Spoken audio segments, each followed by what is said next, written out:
Where to?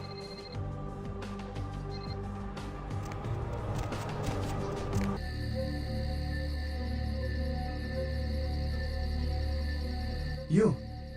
What are you doing here? No? You should get out of here. This place is bad news. Pardon me.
It is quite peculiar, the happenings I've been made to witness for my supernatural longevity.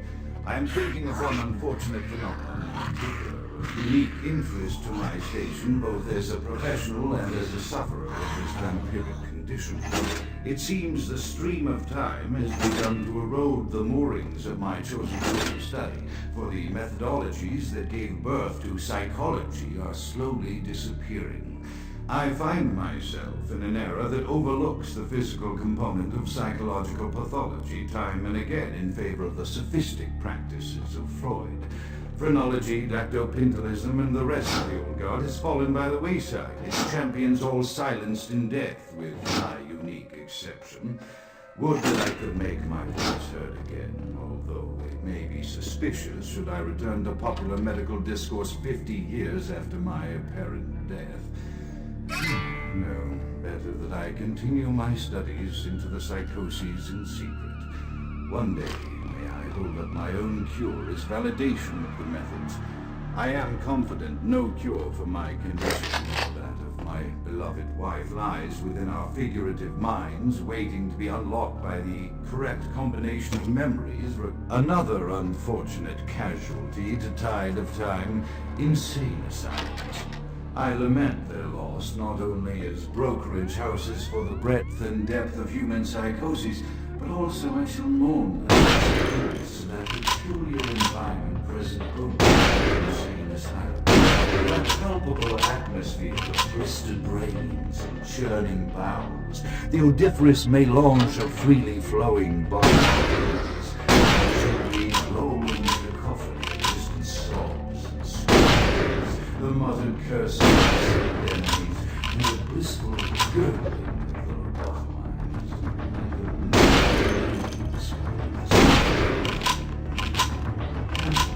I shall still find this.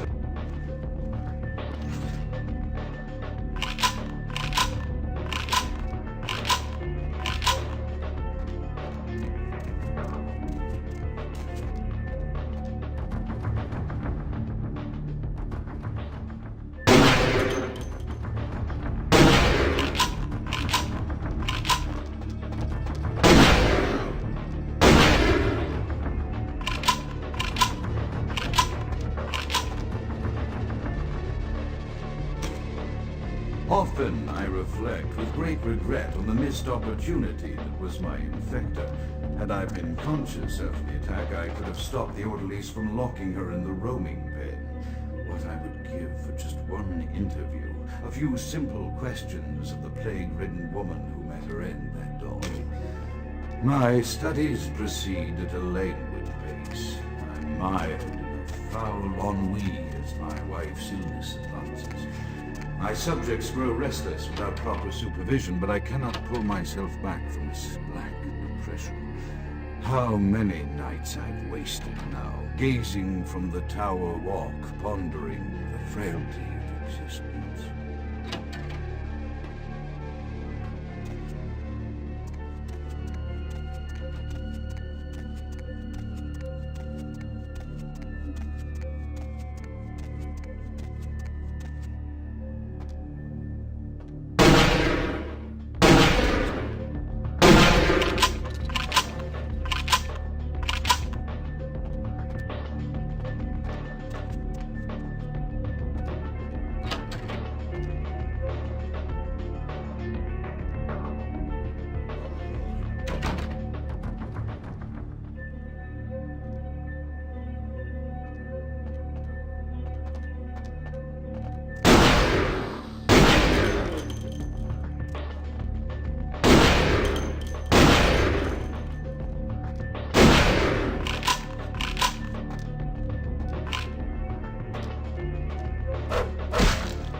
After decades of solitary study into this affliction, I have learned that it is by no means mine alone. Indeed, the city is home to an entire society of similarly afflicted individuals with whom I've only recently made contact.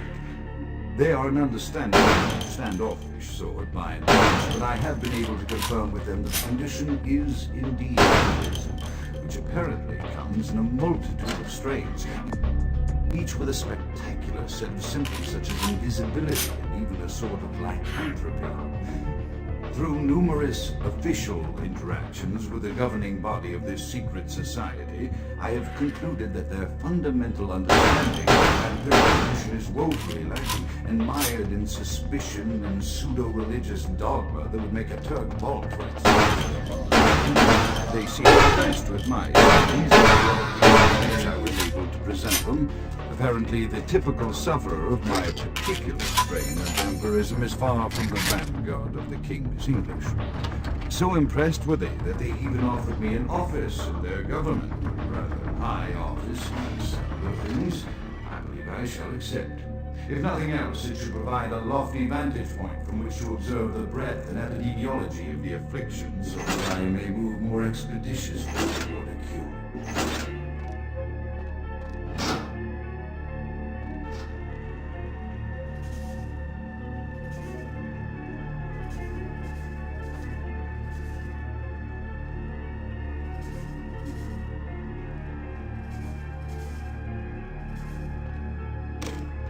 I have accepted the role of primitive for Clan Malkavian, the dreadfully winsome label applied to the particular strain of vampirism I suffer, so named for some supposed vampire father figure of old, more poppycock.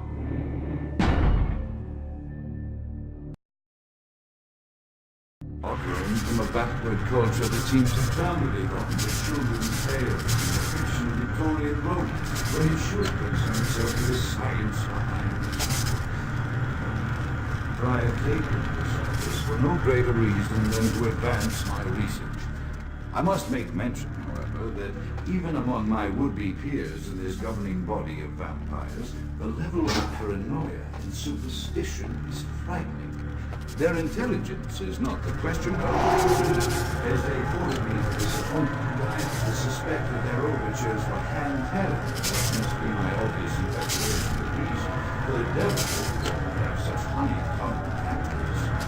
Even so, I could not help but notice the dressing of language these vampire leaders chose for their siren song. Whether it is born of habit, from addressing their unwashed, ill-educated subjects, or from their own deep-seated beliefs, their linguistic flourishes belie a faith in superstition over the providence of empirical reason that must be an all-pervasive theme in this society of lost life. Therefore, now you do it too.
The voices have increased in frequency and direction of late.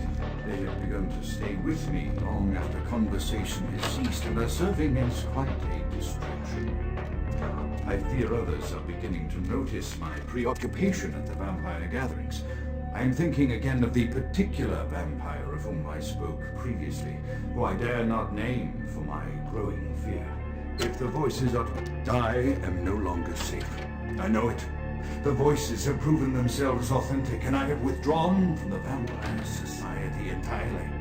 My absence will no doubt draw attention, but I could no longer hold my fragile composure around the ravenous eyes of my vampire peers, especially not around him.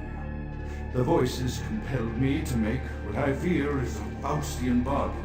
But I had to, or their demands are constant and merciless. I have secluded myself within the mansion. I know he will strike out at me. He will go to any length to achieve his ambitions, and he knows it, I know. I have taken precautions to protect my beloved wife. The cure will have to wait until our immediate safety is guaranteed. The mansion was constructed with security, but at that time I was not privy to the full range of vampire capabilities. The voices echo in the twisted corridors of my psyche, dark whisperings of a macabre and formless menace, the approach of which portends an end to all of